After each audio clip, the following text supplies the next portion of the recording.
Hello everyone, welcome to Uttam's academy turning points.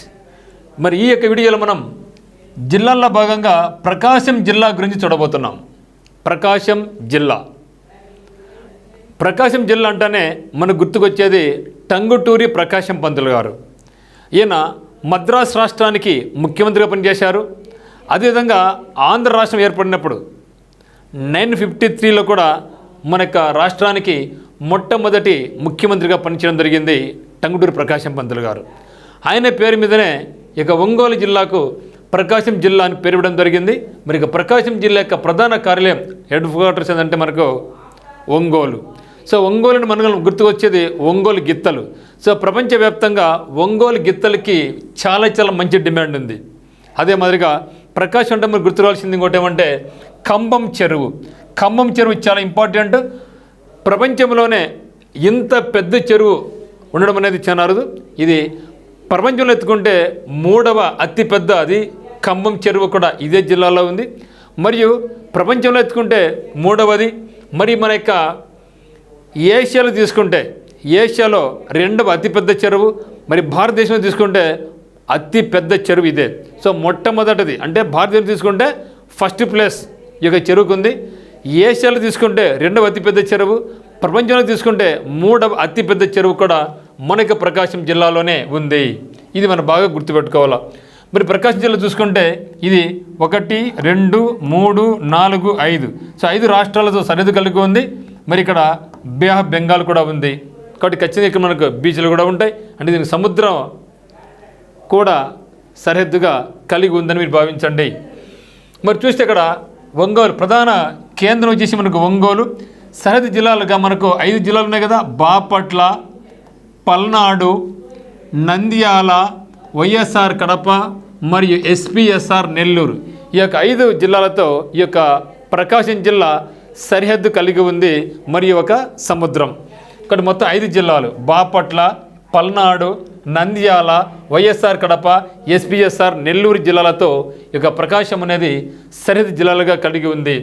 మరి the Prakasam district named in memory of the eminent freedom fighter, later chief minister of the composite Madras state and the first chief minister of Andhra Pradesh. కాదు, ఇక్కడ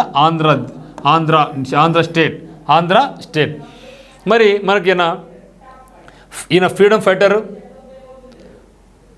దాంతోపాటుగా Madras స్టేట్కు composite Madras state అంటే ఇప్పుడు మనం కూడా మద్రాసు కలిసి ఉన్నాం కాబట్టి ఆ యొక్క రాష్ట్రానికి ఈయన ముఖ్యమంత్రిగా పనిచేయడం జరిగింది. తర్వాత ఆంధ్ర రాష్ట్రం ఏర్పడిన తర్వాత మనకు ఈయన మొట్టమొదటి ముఖ్యమంత్రి పనిచేయడం జరిగింది ఆంధ్ర రాష్ట్రానికి. ఆంధ్రప్రదేశ్కి వచ్చేసి నీలం సంజయ్ రెడ్డి గారు. మరి మొట్టమొదటి chief minister of Andhra state.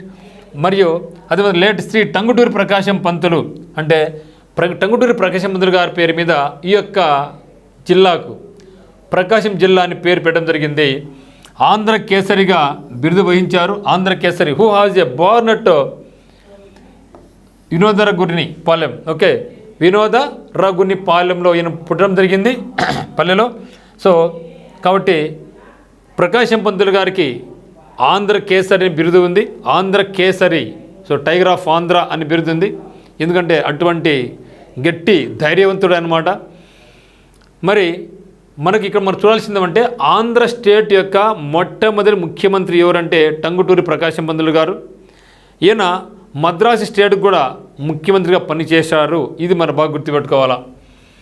మరి చూస్తే ఆంధ్రప్రదేశ్ అవతరణ తర్వాత ఏర్పడిన మొట్టమొదటి జిల్లా 1970లో ఏర్పడింది. ఫిబ్రవరి 2వ తేదీ నాడు ఒంగోలు జిల్లాను ఏర్పాటు చేశారు.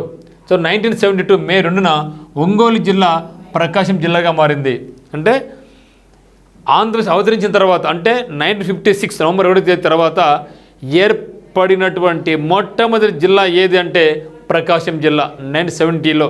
తర్వాత 1972 నుంచి ఈ యొక్క ఒంగోలు జిల్లాకు పేరు మార్చారు. ఏం పేరుగా మార్చారంటే ఒంగోలు జిల్లా ప్రకాశం జిల్లాగా పేరు మారిందనమాట. మరి ఇక ప్రకాశం అనేది గ్రానైట్స్, వెరైటీస్ అని ముగ్గురాయి, పలకలకు చాలా మంచి పేరుంది, ఇక్కడ దొరుకుతుంది. సో ప్రపంచవ్యాప్తంగా పేరెన్నుకున్నటువంటి గ్రానైట్ రాయి అయితేనేమి, వెరైటీస్ అయితేనేమి, పలకలకైతేనేమి ఇది చాలా మంచి డిమాండ్ ఉంది. అవన్నీ కూడా ఇక్కడ మనకు దొరుకుతాయి. ప్రకాశం జిల్లా అంటే మనకు గుర్తురాల్సింది గ్రానైటు, బరైటీసు పలకలు. మనకి బరైటీస్ అనేది మనకు ఎక్కడుంటుంది? పాత జిల్లా ప్రకారం అయితే కడప, మరి కొత్త జిల్లా ప్రకారం అయినప్పుడు ఈ యొక్క బరైటీస్ అనేది మనకు అన్నమయ్య జిల్లాలో చాలా ఎక్కువ భాగం దొరుకుతుంది. బరైటీస్కి ఫేమసే అన్నమయ్య జిల్లా. మరి ప్రపంచ ప్రసిద్ధిగాంచినటువంటి గెలాక్సీ గ్రానైట్ నిక్షేపాలు ఎక్కడున్నాయంటే ఇదే జిల్లాలో ఉన్నాయి. ముఖ్యంగా చీమకుర్తి అనే ప్లేస్ చాలా ఫేమస్ అండి, చీమకుర్తి. సో చీమకుర్తికి వెళ్తే మొత్తం అంతా అక్కడంతా కూడా ఈ యొక్క గ్రానైట్స్ నిక్షేపాలు ఉంటాయి. అంటే ఇంటికి బండలు వేసుకోవడానికి గెలాక్సీ గ్రానైట్ నిక్షేపాలు ఆర్ఎల్పురం మరియు బూదవాడల్లో ఈ యొక్క గ్రానైట్ గెలాక్సీ మనకి ఇక్కడ దొరుకుతుందన్నమాట. మరి మార్కాపురం చూసుకుంటే మార్కాపురం అనేది పలకలకు ప్రసిద్ధి. మార్కాపురం పలకలకు ప్రసిద్ధి. ఇవి మీకు చాలా గమనించాలా. గ్రానైట్ గెలాక్సీ అనే నిక్షేపాలు చీమకుర్తి, ఆర్ఎల్పురం, బూదవాడలో ఉంటే మరి పలకలు అనేది మనకు మార్కాపురంలో ఎక్కువగా మనకు దొరుకుతుందన్నమాట. మరి చూస్తే పర్యాటక కేంద్రాలు చూసినట్టే ముఖ్యంగా మనకు కంబం చెరువు చాలా ఇంపార్టెంట్. కంబం, సో దీనికి పేరు మనకు గుండ్లకమ్మ లేక్ అని కూడా అంటారు. గుండ్లకమ్మ లేక్ చూసాం కదా, ప్రపంచంలోనే 3వ అతిపెద్ద చెరువు, ఏషియాలో 2వ అతిపెద్ద చెరువు, భారతదేశంలో మొదటిగానే అతిపెద్ద చెరువు ఏదంటే మనకు ఖమ్మం చెరువు. ఆ ఖమ్మం చెరువు ఎక్కడుందంటే మనకు ప్రకాశం జిల్లాలో ఉందన్నమాట. మరి ఖమ్మం చెరువు ప్రకాశం జిల్లా కంబంలో పేర్ల మీద కంబంలో 15వ శతాబ్దంలోనే గుండ్లకమ్మ నదిపై గుండ్లకమ్మ నదిపై ఈ శ్రీకృష్ణదేవరాయల కాలంలో నిర్మించారు. గుండ్లకమ్మ నదిపై శ్రీకృష్ణదేవరాయల కాలంలో నిర్మించారు. ఏషియా ఖండంలోనే మానవ నిర్మితమైన చెరువుల్లో అతిపెద్దది ఖమ్మం చెరువు. 23.95 కిలోమీటర్ పరిధిలో చూడండి. సో 23.95 కిలోమీటర్ పరిధిలో 3 టీఎంసీల నీటి సామర్థ్యం కలిగి ఉంది ఒక చెరువు. అది ఒక ప్రాజెక్టు సాధ్యం టీఎంసీలు అంటే, కానీ ఈ చెరువులో 3 టీఎంసీల నీటి సామర్థ్యంతో పాటు 23.95 కిలోమీటర్ పరిధిలో ఈ యొక్క ఖమ్మం చెరువు విస్తరించిందనమాట. మరి 2020 జూన్ 24న international commission on irrigation and drainage, so ICID తన 70వ వ్యవస్థాపక దినోత్సవ సందర్భం పురస్కరించుకొని 2012 నుంచి యునెస్కో, ఇది చాలా ఇంపార్టెంట్ మిత్రమా, యునెస్కో గుర్తించిన ప్రపంచ వారసత్వ ప్రదేశాల్లో చారిత్రక నీటిపారుదల నిర్మాణాలను గుర్తిస్తోంది. అందులో భాగంగా ఖమ్మం చెరువును ప్రపంచ వారసత్వ సాగునీటి నిర్మాణాల జాబితాలో చేర్చారు. ఇది చాలా ఇంపార్టెంట్. మనం చూసాం కడప జిల్లాలో, కర్నూలు జిల్లాలో కేసీ కెనాల్ గురించి.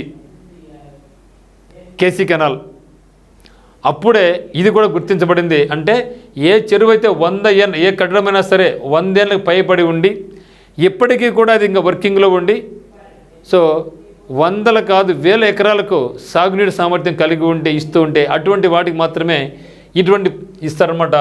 ఇది international commission of irrigation and drainage దేని కొరకు ఇస్తారంటే నీటిపారుదల నిర్మాణాలకు గుర్తిస్తుంది. అందులో భాగంగా ఖమ్మం చెరువును ప్రపంచ వారసత్వ సాగునీటి నిర్మాణాల జాబితాలో చేర్చింది. కాబట్టి ఇది మనకు చాలా ఇంపార్టెంట్ ఖమ్మం చెరువు గురించి. ఓకే, చూస్తే మరి the main water source is the Gundlakamma revolt. ఈ యొక్క చెరువుకు మెయిన్ సోర్స్ ఏదంటే గుండ్లకమ్మ కాలువ, గుండ్లకమ్మ వాగు. ఓకే, గుండ్లకమ్మ వాగు అనమాట. వాగు, రివోల్ట్ అంటే వాగు. Which flows from the Nallamala hills. ఈ నల్లమల హిల్స్ ఎక్కడున్నాయి మనకు? ముఖ్యంగా కర్నూలు, నంద్యాల, ప్రకాశం, పల్నాడు, సో ఇవన్నీ కూడా నల్లమల ఫారెస్ట్లో ఉన్నాయన్నమాట. మరి ఇక నల్లమల కొండల్లో ఇక గుండ్లకమ్మ కాలువ, గుండ్లకమ్మ వాగు, వంక వస్తుంది. అదే ఈ యొక్క చెరువుకు మెయిన్ సోర్స్ అనమాట. In 2020 ICID recognises 3 irrigation structures in Andhra Pradesh as world heritage irrigation structures అనమాట. అయ్యేది ఒకసారి చూద్దాం ఇక్కడ. అయితే ఇప్పుడు ఇంతవరకు మన ఆంధ్రప్రదేశ్లో 5 ప్రవాహాలకు, 5 ఇరిగేషన్ స్ట్రక్చర్స్కు ఈ హోదా వచ్చింది.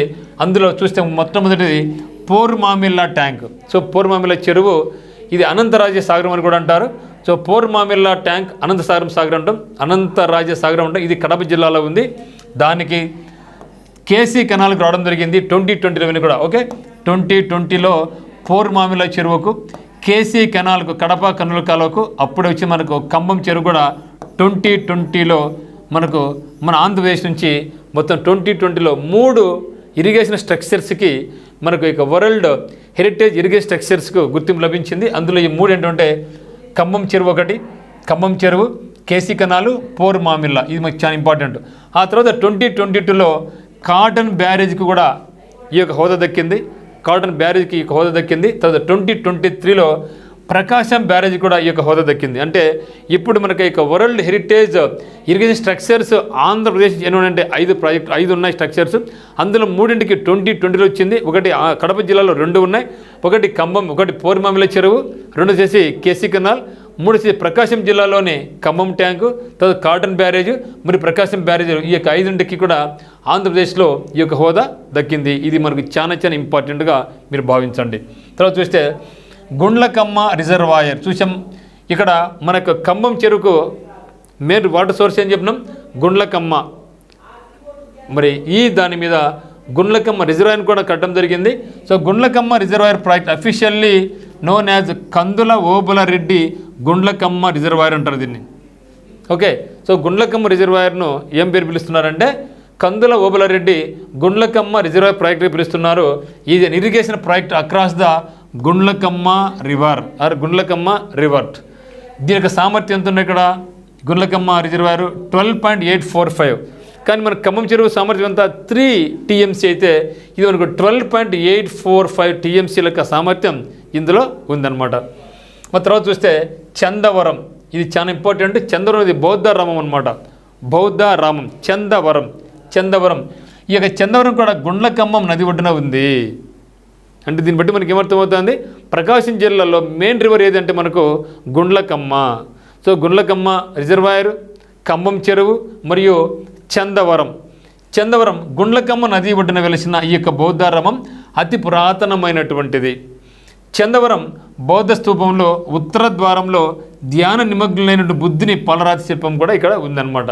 చూస్తే దక్షిణాదిలో కేవలం ఇక్కడ మాత్రమే కొండ శిఖరం మీద 2 అంతస్తుల స్తూపం ఉంది. కొండ శిఖరం మీద 2 అంతస్తులు. ఎక్కడిది? దక్షిణ భారతదేశంలోనే ఇది అత్యంత విశిష్టమైనటువంటిది. ఈ కొండ శిఖరం మీద 2 అంతస్తుల స్తూపం ఉంది. సాంచి స్తూపం ఇక్కడ మనకు మధ్యప్రదేశ్లో ఉంది. సాంచి స్తూపం తర్వాత స్థానంలో చందవరం బౌద్ధ స్తూపం ప్రాధాన్యత కలిగి ఉందన్నమాట. అంటే మనకు మధ్యప్రదేశ్లో సాంచి స్తూపం ఎంత ప్రాధాన్యత ఉందో ఆ విధంగా ఆంధ్రప్రదేశ్లో ప్రకాశం జిల్లాలోని చందవరం కూడా అటువంటి ప్రాధాన్యత ఇక్కడ ఇది కలిగి ఉంది. మరి ఇది ఆంధ్రప్రదేశ్లో నిర్మించబడినటువంటి మొదటి బౌద్ధ రామంగా విశ్వసించబడింది. ఇక ఈ చందవరం అనేది ఆంధ్రప్రదేశ్లోనే మొట్టమొదటగా బౌద్ధ రామంగా ఇది విరజిల్లిందనమాట. ఇది 1964లో వేలూరి వెంకటకృష్ణ శాస్త్రి గారు కనుగొన్నారు దీన్ని. ఇక బౌద్ధ స్తూపం ఉన్న గుట్టను స్థానికంగా సింగారకొండ అని కూడా పిలుస్తారు. మరి చూస్తే ఇక్కడ భైరవకొండ. సో భైరవకొండ కూడా మంచి ప్రదేశం చూడొచ్చు. ప్రకాశం జిల్లా సరిహద్దుల్లో తూర్పు కనుమల మధ్యలో ఒక లోయలో భైరవకోన క్షేత్రం ఉంది. ఇందులో మొత్తం 8 గుహలు ఉంటాయి. ఓకే, భైరవకొండలో మొత్తం 8 గుహలు ఉంటాయన్నమాట. అత్యంత ప్రాచీన పల్లవ దేవాలయానికి అభిముఖంగా 8 చిన్న దేవాలయాలు ఉన్నాయి. పల్లవుల శిల్పకళను వివరించే ఒక ముఖ్య ప్రదేశమే ఇక భైరవకొండ. మరి చూస్తే దక్షిణ భారతదేశంలో మొట్టమొదటిగా కనుగొనబడినటువంటి ప్రాచీన హిందూ దేవాలయాలు కూడా ఇక భైరవకొండలో ఉన్నాయి. ఏంటిది? దక్షిణ భారతదేశంలోనే మొట్టమొదటి కనుగొన్న ప్రాచీన హిందూ దేవాలయాలు ఎక్కడ ఉన్నాయంటే ఈ యొక్క భైరవకొండలో ఉన్న, ఇది ప్రకాశం జిల్లాలో ఉంది. మరి ఈ యొక్క గుహాలయాల్లో నెలకొన్న ప్రధాన దైవం ఎవరంటే భర్గేశ్వరుడు. ఈ ప్రాంతానికి క్షేత్ర పాలకుడు భైరవుడు. ఈయన పేరు మీదనే దీని భైరవ క్షేత్రంగా పిలుస్తున్నారు భైరవకొండను. మరి చూస్తే ఈ యొక్క కొండలోనే 8 ఆలయాలు చెక్కిన వైనం ఎంతో అపూర్వంగా అనిపిస్తుంటుంది. ఇక్కడున్న దుర్గాంబ ఆలయంలో అమ్మవారి విగ్రహం మీద కార్తీక పౌర్ణమి రోజున చంద్రకిరణాలు పడడం వల్ల భైరవ కొనుక్కున్నటువంటి మరో విశేషం. మరి చూస్తే సింగరాయకొండ, 2 కూడా చూడండి, ఇక్కడ భైరవకొండ, సింగరాయకొండ, ఈ 2 కూడా ప్రకాశం జిల్లాలోనే ఉన్నాయని భావించండి. ఆంధ్రప్రదేశ్లో సింహాచలంలోనే కాక శ్రీ వరాహ నరసింహస్వామి పూజలు అందుకున్న క్షేత్రం ఇంకొకటి ఉన్నది. అదే ప్రకారం జిల్లాలోని సింగరాయకొండ ఈ ఆలయాన్ని దక్షిణ సింహాచలంగా అభివర్ణిస్తారు. మరి ఎలాంటి సింహాలకైనా రాయుడైన నరసింహస్వామి వెలిసిన కొండ కాబట్టి దీని పేరు సింగరాయ కొండ అని పేరు వచ్చింది. ఓకే, ఎలాంటి సింహాలకైనా రాయుడు అయినటువంటి ఎవరంటే నరసింహస్వామి కాబట్టి ఆ నరసింహస్వామి వెలిసిన కొండ కాబట్టి ఈ యొక్క కొండకు సింగరాయ కొండ అనే పేరు వచ్చిందని కూడా చరిత్ర చెబుతూ ఉందన్నమాట. మరి చూస్తే ముఖ్యమైన బీచ్లు ఇక్కడ ఏమున్నాయంటే, ఎందుకంటే మనకు ఈ యొక్క ప్రకాశం జిల్లాలో ప్రకాశం చుట్టూ మనకు 5 జిల్లాలు ఉన్నాయి. 1, 2, 3, 4, 5 జిల్లాలు ఉన్నాయి. ఇక్కడ సముద్రం ఉంది. అయితే ఇది తెలంగాణ రాష్ట్రంతో కూడా సరిహద్దు పంచుకుంటూ ఉంది. ఓకేనా, ఈ యొక్క సముద్రం ఉంది కాబట్టి ఖచ్చితంగా ఇక్కడ ఏమన్నా మనకు బీచ్లు ఉండి తీరాల్సిందే. మరి ఇక బీచ్లు ఇక్కడ ఏమున్నాయి అంటే, బీచ్లు మనకు ఈ యొక్క ప్రకాశం జిల్లాలో కొత్తపట్నం బీచ్ ఉంది, పాకాల బీచ్ ఉంది, రామాపురం బీచ్ ఉంది. Okay, Kothapatnam beach, Pakala beach, Ramapuram beach. ఇక రామాపురం బీచ్ను చీరల బీచ్ అని కూడా అంటారనమాట. మరి ఇక్కడ ఇంపార్టెంట్ రివర్స్ ఏమన్నా చూసే ముఖ్యంగా మనకు ఇక్కడ మెయిన్ వచ్చేసి మనకు Gundlakamma river, Gundlakamma river. So main Prakasam జిల్లాకు మెయిన్ వాటర్ సోర్స్ ఉండేదే గుండ్లకమ్మ. మరి తర్వాత మూసీ రివర్. ఇక మీకు డౌట్ వస్తుంది, మూసీ రివర్ అంటే సార్ ఇది హైదరాబాద్ ఎక్కడుంది, మూసీ నది ఒడ్డున ఉంది కదా అది అనుకుంటారు, అది కాదు. సో అక్కడ ఉండేది ఏమంటే అది కూడా మూసీ రివరే. మరి హైదరాబాద్ అనేది మూసీ నది ఒడ్డున ఉంది. ఆ యొక్క మూసీ నది అనేది కృష్ణా రివర్కు ట్రిబ్యూటరీ అంటే ఉపనది కూడా. సేమ్ మూసీ ఇక్కడ ఉండే మూసీ రివర్ కూడా కృష్ణానదికి ఉపనదే. కాకపోతే ఇది ఎక్కడ పుడుతుందంటే వెల్లికొండ రేంజ్ హిల్స్ పొదిలో పుడుతుంది. Okay, Vellikonda range hills Podili. So పొదిలిలో పుడుతుంది. కానీ ఈ యొక్క హైదరాబాద్ దగ్గర ఉంటే మూసీ నది ఏం చేస్తుంటే అనంతగిరి హిల్స్ వికారాబాద్ జిల్లాలో పుడుతుంది. ఇది కృష్ణానదికి ఉపనది. ఓకే, ఈ యొక్క మూసీ నది ఏమి వెల్లికొండ రేంజ్ హిల్స్లో ఎక్కడ పుడుతుంది, పొదిలిలో పుడుతుంది, పొదిలిలో. ఆ తర్వాత మనకు ఉండేది పాలేరు రివర్ ఇంకోటి పాలార్ రివర్ ఉంటుంది మిత్రమా. సో పాలార్ రివర్ అనేది ఎక్కడ పోతుంది, చిత్తూరు జిల్లా పోతుంది. చిత్తూరు జిల్లాలో పాలార్ ఉంది. అక్కడ అది కర్ణాటకలో పుడుతుంది. కర్ణాటకలో పుట్టి మనకు ఆ యొక్క కుప్పం మీదుగా ఆంధ్రప్రదేశ్ ప్రవహించి అట్లే తమిళనాడు, సో వేలూరు అట్లా పోతుంది అనమాట. అది పాలార్ రివర్, ఇది పాలేరు. అది పాలార్, ఇది పాలేరు. ఓకే, ఇది మూసీ. ఇక్కడ ఒక మూసీ ఉంది, ఇక్కడ కూడా మూసీ ఉంది. ఇక్కడ కన్ఫ్యూజ్ కావద్దండి.